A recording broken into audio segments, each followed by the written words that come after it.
नमस्कार साथियों, स्वागत है आप सभी का आपके अपने ऑनलाइन इंस्टीट्यूट निशांत ज्ञान के यूट्यूब प्लेटफॉर्म पर। मैं नितिन उपाध्याय आप सभी का स्वागत करता हूं, अभिनंदन करता हूं आज के अपने इस वीडियो में। मित्रों, मैं वृत्त डीएलएड थर्ड सेमेस्टर के मैथ को आपके बीच रख रहा हूं। वृत्त के चैप्टर को मैं आपको पढ़ाने का प्रयास कर रहा हूं, समझाने का प्रयास कर रहा हूं। बहुत आसान चीज़ें मैं आपको बता रहा हूं और बहुत बेसिक से ही आपको उठाने का प्रयास कर रहा हूं। आज वृत्त की जो बेसिक क्लासेज हैं वो समाप्त मैं अपनी तरफ से कर दूंगा इन्हीं 5 सवालों के माध्यम से। और इससे पहले मैं आपको जरूर कहूंगा, अगर आप वृत्त को अच्छे से पढ़ना चाहते हैं तो प्लेलिस्ट तैयार है। जो मैंने 2 पार्ट अच्छे से पढ़ाया उसे आप जरूर देखिए। बिना उसके इस पार्ट को देखे आपको कोई फायदा नहीं होने वाला है, ठीक है। तो वृत्त के जो प्रमेय हैं आप उसे समझेंगे तभी जाकर के इन सवालों को आप समझ पाएंगे। मित्रों, आज के सवालों पर हम बहुत ज़्यादा टाइम नहीं लेने वाले हैं। बहुत आराम से, ईमानदारी से, प्रतिबद्धता से आपको इन 5 सवालों को पढ़ाने के बाद कल जो मेरी क्लास जाएगी वो वृत्त पर ही जाएगी और वृत्त की स्पर्श रेखा पर जाएगी। मित्रों, 2-1 क्लास वृत्त की स्पर्श रेखा पर मैं दे दूंगा। उसके बाद 3, 4, 5 जो भी क्लास वृत्त की जाएगी, निश्चित तौर पे इन्हीं 5 क्लासेस से आपके सेमेस्टर में कोई भी वृत्त से रिलेटेड सवाल आता है तो इन्हीं 5 सवालों से लगेगा, ठीक है। इसके लिए जरूरी है कि आप प्रैक्टिस लगातार करते रहिए। जब प्रैक्टिस आप लोग करते रहेंगे तो निश्चित तौर पर आप जो मैथ वाला सब्जेक्ट सेगमेंट होता है इसमें जितना ज़्यादा आप प्रैक्टिस करेंगे उतना ज़्यादा आपकी चीज़ें मजबूत होंगी, ठीक है ना। तो देखिए, कल की क्लास में, कल नहीं 2-3 दिन पहले मैं क्लास लिया था। कल की क्लास में मतलब पिछली क्लास में, जो मैं वृत्त की पिछली क्लास लिया था उसमें मैंने 5-6 चीज़ें आपको पढ़ाया था प्रमेय के माध्यम से, ठीक है। मैं कौन सी चीज़ें आपको पढ़ाया था। एक चीज पढ़ाया था, यदि दो जीवाएं ए बी और सी डी बराबर है तो केंद्र पर समान कोण अंतरित करता है। मैं देख करके इस वजह से कर रहा हूं क्योंकि इन्हीं 5 टॉपिक आपकी एससीईआरटी में दिया है, इसी वजह से। वैसे बोलने के लिए मैं अतिरिक्त बोल दूं तो कोई जरूरत नहीं है क्योंकि मैं डीएलएड का पढ़ा रहा हूं, इस वजह से मैं देखकर बोल रहा हूं, ठीक है। इस बात को अन्यथा मत लीजिएगा कि बिना देखे आप बोल नहीं पाओगे, ऐसी कोई बात नहीं है। मेरा ये सब्जेक्ट रहा है, पीसीएम रहा हूं मैं, ठीक है। उसके बाद पढ़ाया हूं कि यदि केंद्र पर बना कोण एक ही चाप द्वारा केंद्र पर बना कोण परिधि पर बने कोण का दुगुना होता है। मैंने बताया था केंद्र पर कैसे दुगुना होता है, ठीक है। उसके बाद मैंने बताया था कि अर्धवृत्त पर बना कोण क्या होता है, समकोण होता है, 90 डिग्री का होता है। या मैंने कहा था कि अर्धवृत्त पर बना कोण का मतलब व्यास के द्वारा अर्धवृत्त के परिधि पर जो कोण अंतरित होता है वह 90 डिग्री का होता है, मैंने बताया था। उसके बाद मैंने बताया था कि समान वृत्त खंडों में बना कोण क्या होता है, समान होता है, ठीक है। मतलब एक ही चाप के द्वारा अगर 2 जगह पर वृत्त की परिधि पर कोण बन रहा है तो आपस में समान होते हैं। मतलब पिछली क्लास में ये सब चीजें मैं बता चुका हूं। और एक चीज मैंने बताया था, कौन सा एक चीज मैंने बताया था भैया, कौन? चक्रीय चतुर्भुज का। चक्रीय चतुर्भुज क्या होता है? चक्रीय चतुर्भुज के 2 सवाल मैंने लिए हैं। उसके बाद बहुत नॉर्मली आपको बता दूं मित्रों, चक्रीय चतुर्भुज जो होता है वह एक ऐसा चतुर्भुज होता है जो वृत्त के अंदर होता है। वृत्त के अंदर होने के साथ साथ उसके जो चारों शीर्ष होते हैं वह वृत्त के परिधि पर स्थापित होते हैं। ऐसा चतुर्भुज जो वृत्त के अंदर हो और उसके शीर्ष जो है वृत्त की परिधि पर हो, ऐसा चतुर्भुज चक्रीय चतुर्भुज होता है। और चक्रीय चतुर्भुज की खास बात यही होती है कि इसके जो आमने सामने की कोण होते हैं, चतुर्भुज के आमने सामने के कोण, उनका योग 180 अंश होता है। बस चक्रीय चतुर्भुज का बेसिक यही है और आपका सवाल इसी से आएगा, ठीक है। जैसे पहला सवाल आपके बीच मैंने चक्रीय चतुर्भुज का लिया है, इसमें बताया गया है कि ओ वृत्त का केंद्र है, ABCD एक चक्रीय चतुर्भुज है, ठीक है। अगर चक्रीय चतुर्भुज दिया है या नहीं दिया है, लेकिन तब भी आपको समझ में आ जाना चाहिए कि चक्रीय चतुर्भुज है। अगर ये चक्रीय चतुर्भुज है तो आपसे पूछा गया है यदि कोण A बराबर 65 डिग्री, कोण B बराबर 70 डिग्री, तो कोण C एंड का निशान होता है और का, कोण C और कोण D का मान आपसे पूछा गया है। मित्रों, आप सभी लोग जानते हैं हम अगर यह चक्रीय चतुर्भुज कोण A प्लस कोण C बराबर हो जाए कितना, 180 अंश, अर्थात इसका मान और इसका मान, दोनों का मान आपस में योग जब करेंगे तो कितना आ जाएगा, 180 अंश। अब लिखना कैसे है, कल की वीडियो मैंने लिखना बता दिया था। एक एक पॉइंट आपको खोल करके लिखना है कि आप क्या कर रहे हैं और किस वजह से कर रहे हैं। आपको पूरा का पूरा डिटेल में लिखना है, तभी जाकर के आपको नंबर मिलेगा, ठीक है। कोण A और कोण C का योग 180 अंश होता है। यदि कोण A का मान 65 डिग्री है, कोण C का मान आपसे पूछा गया है तो 180, इस तरीके से लिख दीजिएगा। और कोण C बराबर लिख दीजिएगा 180 माइनस 65, 180 माइनस 65। 65 में आप 15 जोड़ेंगे तो 80 हो जाएगा, मतलब कितना हो जाएगा, 115 डिग्री, ठीक है। इस तरीके से अब कोण A और कोण C का योग 180 आपने लिख दिया तो डायरेक्ट इसके आगे लिखिएगा, क्या लिखेंगे, चक्रीय चतुर्भुज में, इसके आगे इसे लिखिएगा, चक्रीय चतुर्भुज में आमने सामने के कोणों का योग, आमने सामने के कोणों का योग 180 अंश होता है, 180 अंश होता है। इस तरीके से आपको लिखना है, तब जाकर के आपको कोण सी का वैल्यू 115 अंश लिखेंगे, तब आपको नंबर मिलने वाला है 1 नंबर। ठीक है, नहीं तो आपको नंबर नहीं मिलेगा और मैथ में बैक लगा इस बार तो आप भर्ती से बाहर। आगे बात करता हूं, ठीक इसी तरीके से यहां भी लिखिएगा कोण बी प्लस कोण डी इज इक्वल टू 180 अंश। सेम यही चीज है यहां भी लिखिएगा। क्या लिखिएगा? चक्रीय चतुर्भुज में आमने सामने के कोणों का योग कितना होता है? 180 अंश होता है। इसको लिखिएगा। उसके बाद कोण बी की वैल्यू आपको पता है 70 अंश प्लस कोण डी इज इक्वल टू 180 अंश। तो कोण डी की वैल्यू कितनी हो जाएगी? 180 माइनस 70 बराबर आ जाएगा 110 अंश। ठीक है, तो कोण डी की वैल्यू कितनी आ जाएगी? 110 अंश। और कोण सी की वैल्यू कितनी आ जाएगी? 115 अंश। ठीक है, तो उम्मीद करता हूं आप पहले सवाल को समझ गए हैं। चक्रीय चतुर्भुज के ऐसे ही सवाल आपकी परीक्षा में आने वाले हैं। 2 पॉइंट मैंने और बताया था। 2 पॉइंट क्या बताया था? एक पॉइंट मैंने बताया था कि किसी भी सीधी रेखा पर कितने अंश का कोण बनता है? एक सीधी रेखा पर 180 अंश का कोण बनता है, इस तरीके से। ठीक है, और एक चीज मैंने बताया था कि किसी भी बिंदु के चारों तरफ 360 अंश का कोण बनता है। 4-5 पॉइंट मैंने बताया था। निश्चित तौर पे इसी 4-5 पॉइंट से आपके कंपटीशन लेवल तक के सवाल आते हैं। यूं कहूं तो आपके यूपी टेट में भी यहीं से सवाल बनते हैं और निश्चित तौर पे बेसिक से सवाल यूपी टेट में भी पूछे जाएंगे और बेसिक से ही सवाल आपके सेमेस्टर परीक्षाओं में भी पूछे जा रहे हैं। ठीक है, चलिए मित्रों, पहला सवाल आप समझ गए हैं। आइए चलते हैं दूसरे सवाल की तरफ और दूसरे सवाल को आपको बताने का प्रयास करता हूं। ठीक है, चलिए दूसरा सवाल आपके बीच दिया गया है। क्या दिया गया है? कोण डी की वैल्यू दिया गया है 110 अंश। दूसरा सवाल भी चक्रीय चतुर्भुज से है। देखिएगा, दूसरा सवाल भी आपके पास चक्रीय चतुर्भुज से है। कैसे? दूसरा सवाल है कि भैया ए बी यहां सी है। ठीक है, यहां भी सी है, मिट गया था। दूसरा सवाल भी चक्रीय चतुर्भुज का है क्योंकि इसके अंदर एक वृत्त के अंदर एक चतुर्भुज है और इस चतुर्भुज के चारों शीर्ष वृत्त के परिधि पर स्थित है। बात खत्म। उसके बाद अगर इसमें दिया गया है कोण डी की वैल्यू 110 अंश, तो आपसे पूछा गया कोण सी बी ई। देखिएगा, जो जैसे 3 ए वाला इस तरीके का कोण दिया है तो इसका मतलब बीच वाला पूछा गया है। मतलब कोण बी की वैल्यू आपसे पूछा गया है। जो इसकी टांग है उसे देखिए, कोण सी, कोण बी, कोण ई, मतलब इसके दोनों टांगे इधर इधर आ रही हैं। ए पूछा गया है, मतलब इस पूरे वाले कोण का मान पूछा गया है। अन्यथा लेने का प्रयास न करिए, जो मैं बता रहा हूं वहीं पर कंसंट्रेट करिए। सीबीई का मान पूछा गया। ठीक, तो कोण डी की वैल्यू 110 अंश है। चक्रीय चतुर्भुज में आप सभी लोग जानते हैं, चक्रीय चतुर्भुज में आमने सामने का कोणों का योग कितना होता है? 180 अंश होता है। अगर 110 अंश है, ध्यान से सुनिएगा, अगर 110 अंश है तो इसकी वैल्यू कितनी हो जाएगी? इसकी वैल्यू आप अब लिखिएगा। अब आपको लिखना है, लिखिएगा कैसे, मैं आपको बता देता हूं। कोण डी प्लस कोण बी इज इक्वल टू 180 अंश। क्यों? क्योंकि आगे लिखिएगा यह एक चक्रीय चतुर्भुज है। यह एक चक्रीय चतुर्भुज है, आपको लिखना है। उसके बाद कोण डी प्लस कोण डी की वैल्यू दिया गया है 110 अंश। 110 प्लस कोण बी बराबर 180 अंश। तो कोण बी की वैल्यू आ जाएगी 180 में से 110 को हटा लेंगे, आ जाएगा 70 अंश। ए आ जाएगा 70 अंश। ठीक है, उसके बाद आप क्या लिखेंगे? उसके बाद आप लिखेंगे ए बी ई एक सीधी रेखा है। आप दिखाई दे रहा है ना ए बी ई क्या है?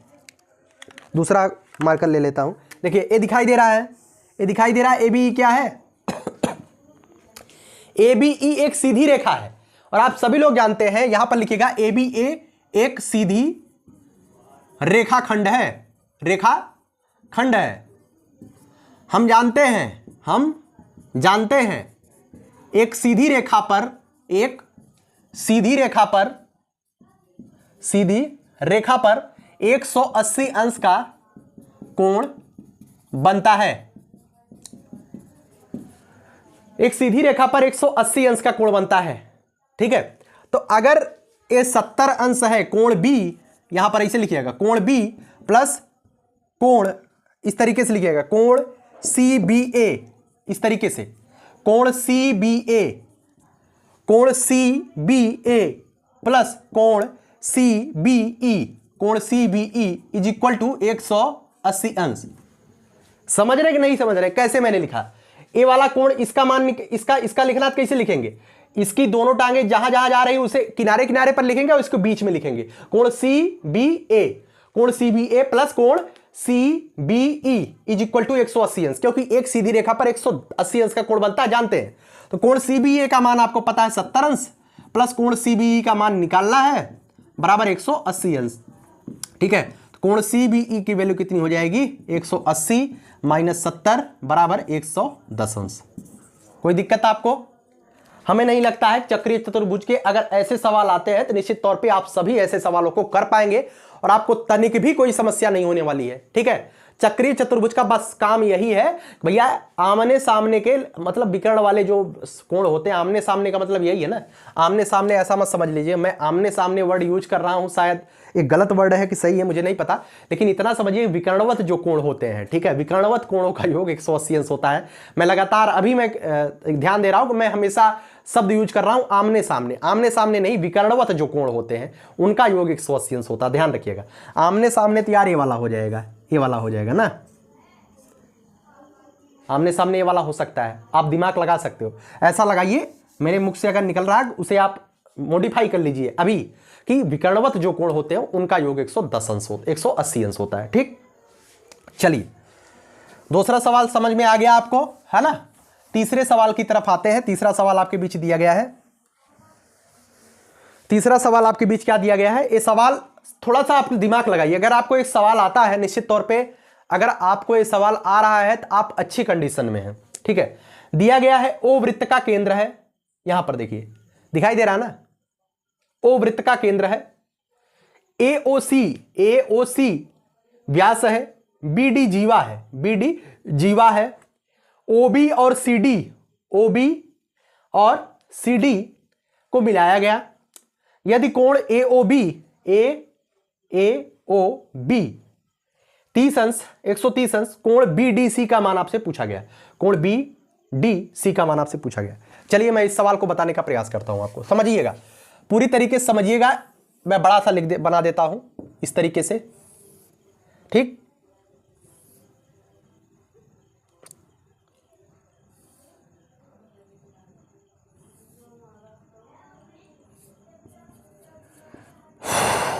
AOCBD, हाँ चलिए देखिए भैया, AOC इसका व्यास है, BD एक जीवा है ना। ये दिया गया 130 अंश। आपसे मान किसका पूछा गया, कोण BDC का, कोण BDC का, इसका मान आपसे पूछा गया है, इसका मान आपको बताना है। चलिए दिमाग लगाइए, दिमाग लगाने का प्रयास करिएगा। देखिए भैया, अगर ये कोण 130 अंश है तो एक सीधी रेखा पर आप सभी लोग जानते हैं एक सीधी रेखा पर कितने अंश का कोण बनता है, एक सीधी रेखा पर 180 अंश का कोण बनता है। तो आप जो कहानी आपको लिखना मैंने सिखाया उस कहानी को लिखिएगा, उसके बाद आपको पता चलेगा भैया कोण BOC की वैल्यू आ जाएगी 50 अंश। कहानी लिखने के बाद आपको ज्ञात हो जाएगा कोण BOC की वैल्यू 50 अंश आ जाएगी, क्योंकि एक सीधी रेखा पर 180 अंश का कोण बनता है। ठीक है, ये 50 अंश आ गया। अब उसके बाद दिमाग लगाइए कि क्या दिमाग लगाना है कि एक ही वृत्तखंड में एक ही चाप के द्वारा परिधि पर बना कोण केंद्र पर बने कोण का आधा होता है।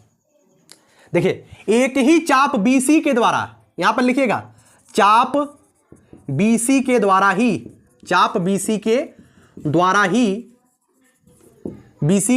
ही कोण BDC बन रहा है, कोण BDC परिधि पर बन रहा है,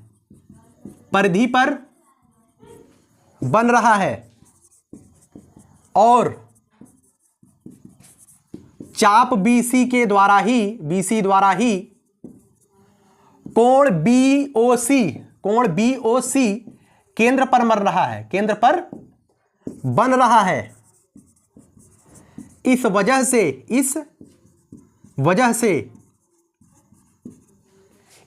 से क्या हो जाएगा, कोण एक ही चाप के द्वारा केंद्र पर बना कोण परिधि पर बने कोण का दुगना होता है। हमेशा केंद्र पर बना कोण भारी पड़ेगा, क्यों? क्योंकि मैंने बताया था कि केंद्र की शक्ति हमेशा ज्यादा होती है। जो व्यक्ति केंद्र में बैठा है, जो व्यक्ति मुखिया है, वह हमेशा पावरफुल होता है। इस बात को ध्यान रखिएगा, ठीक है। तो केंद्र पर बना कोण अगर 50 अंश है, इसी चाप के द्वारा ये कोण बन रहा है ना, इसी के द्वारा ना, तो और इसी के द्वारा ही तो एक कोण बन रहा है, इसी के द्वारा ही एक कोण बन रहा है। मतलब चाप ए बी सी के द्वारा ही ए भी बन रहा है और चाप बी सी के द्वारा भी ए ही बन रहा है। तो इसका मतलब अगर ये 50 डिग्री है तो कितना हो जाएगा भैया, ये जो है 25 डिग्री हो जाएगा, ठीक है। आपको आगे कहानी लिख देना है। कहानी क्या लिखना है, इतना लिखने, इस वजह से कोण बी डी सी बराबर हो जाएगा कोण बी ओ सी का बटे 2। कोण इसके नीचे लिखिएगा कोण बी डी सी बराबर, कोण बी डी सी बराबर हो जाएगा कोण बी ओ सी बटे 2, मतलब 50 बटे 2 बराबर 25 अंश। इसके आगे लिखिएगा केंद्र पर बना कोण परिधि पर बने कोण का, केंद्र पर बना कोण परिधि पर बने कोण का दुगना होता है, या परिधि पर बना कोण केंद्र पर बने कोण का आधा होता है। एक कहानी आगे लिख दीजिएगा, जिससे जो एग्जामिनर हो उसको पता चले भाई कहीं से टिप करके नहीं लिखा है, इसका जानकारी है, इस वजह से लिखा है, ठीक। दिमाग लगाइएगा। चलिए, उम्मीद करता हूं तीसरा भी सवाल आपने अच्छी तरीके से समझ लिया। ऐसे सवाल अगर आपकी परीक्षा में आते हैं तो आप कापी जला देंगे, फूंक देंगे, ठीक, अन्यथा मत लीजिएगा। चलिए, तीसरा सवाल हो गया। चौथे सवाल की तरफ हम बढ़ते हैं। चौथा सवाल क्या है? चौथा सवाल आपके सामने दिया गया है। चलिए देखिए, ओ केंद्र है, ओ क्या है, ओ वृत्त का केंद्र है। कोण ए ओ बी, इसका मान दिया गया है, कोण ए ओ बी की वैल्यू दिया गया है 130 अंश। कोण ए सी बी का मान पूछा गया है, मतलब ए सी बी, इसका मान आपसे पूछा गया है, ठीक है। देखिए, मैं पूरा थोड़ा सा बड़ा सा बना देता हूं इस तरीके से।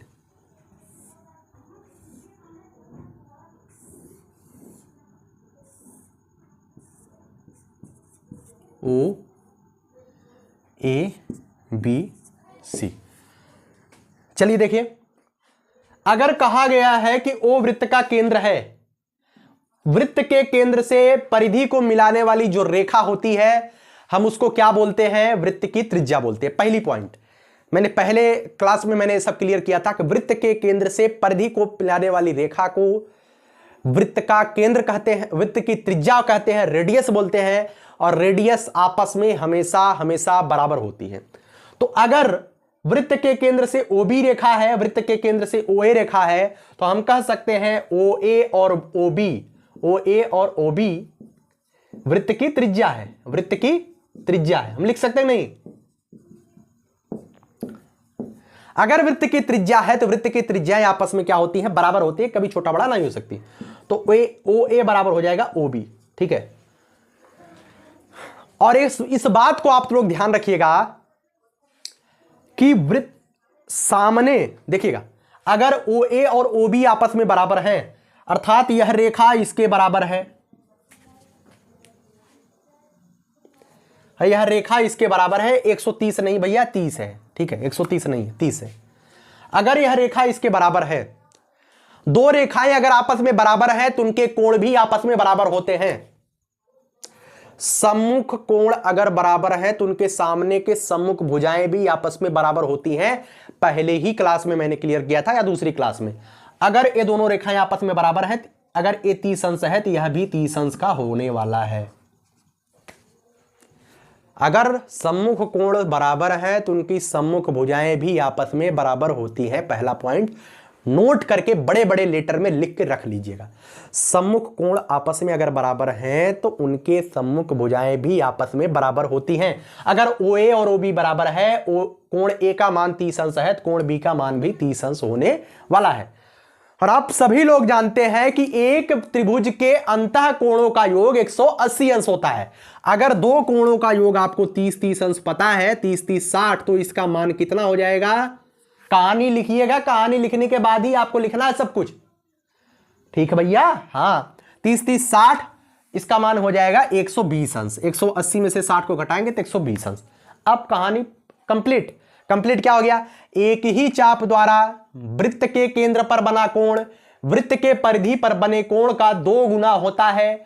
तो आपसे पूछा गया है, इसी की वैल्यू पूछी गई है, और ये 120 आपको पता है। एक ही चाप के द्वारा AB बन रहा है और इसी चाप के द्वारा ये भी बन रहा है। तो अगर 120 है तो हो जाएगा 60 अंश, कहानी खत्म। ठीक है, चलिए उम्मीद करता हूं चौथा भी सवाल आप समझ गए हैं, और कहानी जैसे मैंने आपको लिखना बताया है उसी तरीके से आपको कहानी लिखनी है ना, तभी जाकर के आपको नंबर मिलने वाला है। और प्रैक्टिस आप करिएगा जितना आप कर सकते हैं। तीसरा सवाल हो गया, चलिए चौथा सवाल भी हो गया, पांचवा सवाल देख लीजिए, लास्ट सवाल है। उसके बाद कल मैं वृत्त की स्पर्श रेखाएं करवाने वाला हूं। ठीक है, देखिए ये सवाल किस तरीके से है, बहुत आसान है, बहुत ज्यादा आसान सवाल है। आसान सवाल क्या है कि वृत्त के व्यास के द्वारा वृत्त की परिधि पर जो कोण अंतरित होता है 90 डिग्री का होता है, उससे मैंने एक सवाल ले लिया है आपको समझाने के लिए। वैसे ये सवाल आसान आते हैं। 30 अंश है, ओ है, ए है, बी है, सी है।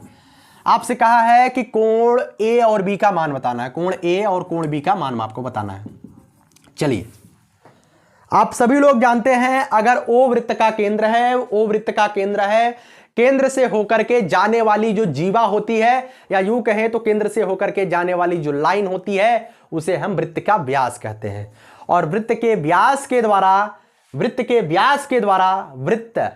किसी भी आधे वृत्तखंड, मतलब चाहे इधर चाहे उधर, अगर कोई कोण अंतरित हो रहा है उस कोण का मान 90 डिग्री होता है, बात खत्म।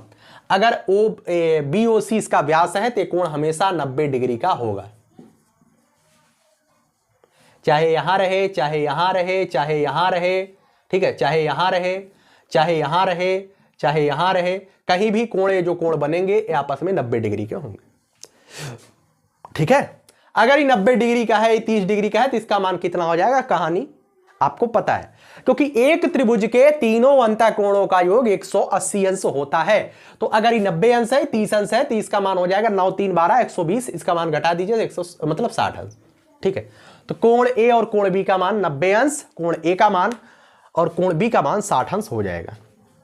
ठीक है ना, तो उम्मीद करता हूं पांचों सवाल आप अच्छी तरीके से सीख लिए हैं और सीटेट की तैयारी आप आराम से कर रहे हैं। मुझे पता है कि ईमानदारी से आप लग गए हैं सीटेट को लेकर के कयामत की तरह, लेकिन आपको गलती नहीं करनी है डीएलएड के एग्जाम को हल्के में लेकर के।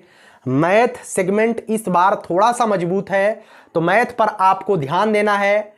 एक बार बैक लगा तो निश्चित तौर पे आप बहुत पीछे चले जाओगे, चाहे आपकी उम्र कितनों भी कम हो या उम्र आपकी कितनों भी ज्यादा हो, उससे फर्क नहीं पड़ता है।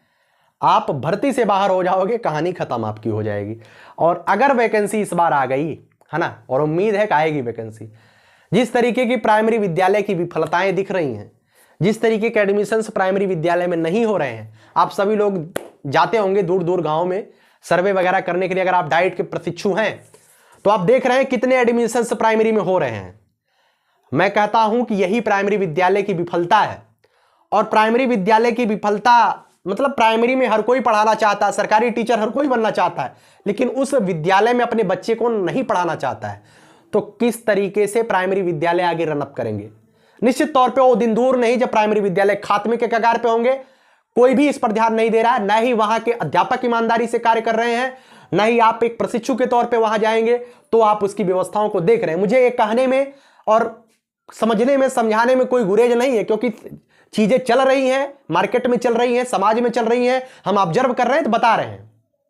ठीक है, तो प्राइमरी विद्यालय की विफलता जो है, अगर इस बार वैकेंसी आ जाती है तो आपको पता चलेगा कि 2030 तक शायद वैकेंसी आए, या तो उससे पहले कहानी जो है कुछ उड़ागणित दूसरा बना दिया जाएगा, या तो कुछ उसमें मॉडिफिकेशन जरूर किया जाएगा।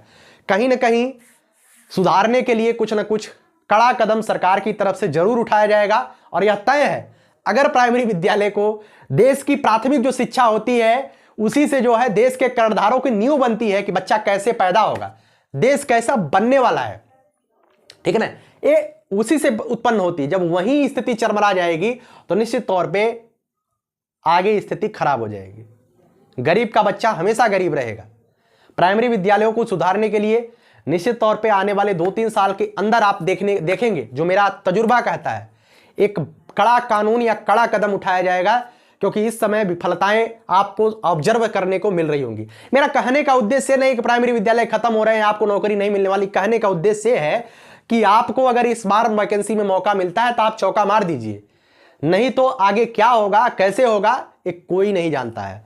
मेरा कहने का मतलब यह है कि आपको बैक नहीं लगना चाहिए, लगातार सेमेस्टर को क्लियर करते रहिए, हल्के में मत लीजिएगा, हल्के में लिए तो भाई गए आप। ठीक है, चलिए उम्मीद करता हूं सारी चीजें आपने समझ लिया है। आखिरी लाइन बोल करके वीडियो को समाप्त करूंगा। कल मैं जो है वृत्त की स्पर्श रेखा आपको बताने वाला हूं। यही जज्बा रहा तो मुश्किलों का हल भी निकलेगा, जमी बंजर हुई तो क्या वहीं से जल भी निकलेगा। न हो मायूस न घबराई अंधेरे से मेरे साथी, इन्हीं रातों के दामन से सुनहरा कल भी निकलेगा। निश्चित तौर पर अगर आज मिल करके हम संघर्ष कर रहे हैं तो आने वाले समय में सफलता के परचम पर होंगे, जहां से दुनिया छोटी दिखाई देगी। बहुत बहुत धन्यवाद। जय हिंद, जय भारत, लव यू।